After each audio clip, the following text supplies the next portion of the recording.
ஜாடையில ஏத்திவிடும் தாகம் என்கிற மோகம் கோடியில ஒருத்தியம்மா கோலமயில் ராணி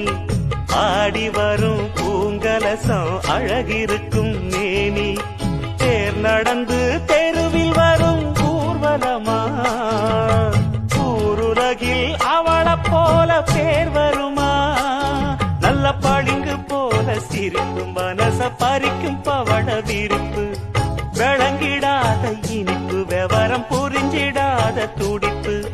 சந்திர ஜோதி வந்தது போல கோடமழை கொண்டு வரும் பூந்தல் என்கிற மேகம் ஜாடையில ஏத்திவிடும்